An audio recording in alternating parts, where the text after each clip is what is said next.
Well, I mean, I think the idea of the installation is that you create a kind of an artificial landscape, because there is a garden, and the idea to create a landscape, and of course there's a play on the idea of the twirl and the flower and how you can maybe move between the lines, and but it's basically about landscape, artificial landscape, and the space itself. So the kind of the new modernist kind of landscape versus the historic background. We've always played with this idea of gradation.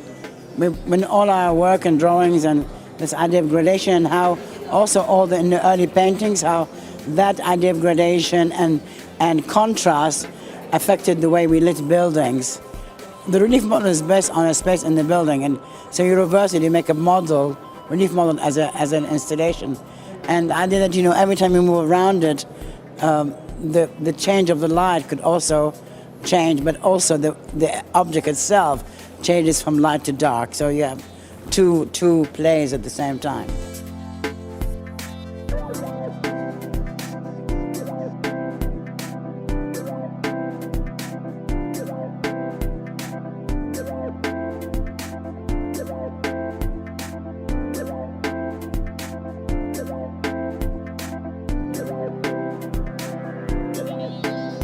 I think what is nice about installation and design is that it's testing out certain ideas on a larger scale.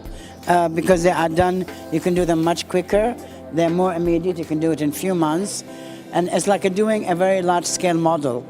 And so I think also testing out new materials or idea of materials which maybe were not used before for this kind of purpose, how to replace the idea of the tile with our idea of using of paper or plaster, and how that could be manipulated in other interiors. So basically maybe a test of how to shift from using a flat surface to a curved surface using the tiling system. But basically I think these are tests for ideas, or ideas which will happen in drawings or in a project. You test them out in installation within this context, because this is a kind of rare context, the two ages of the building, the idea of the landscape, the artificial landscape.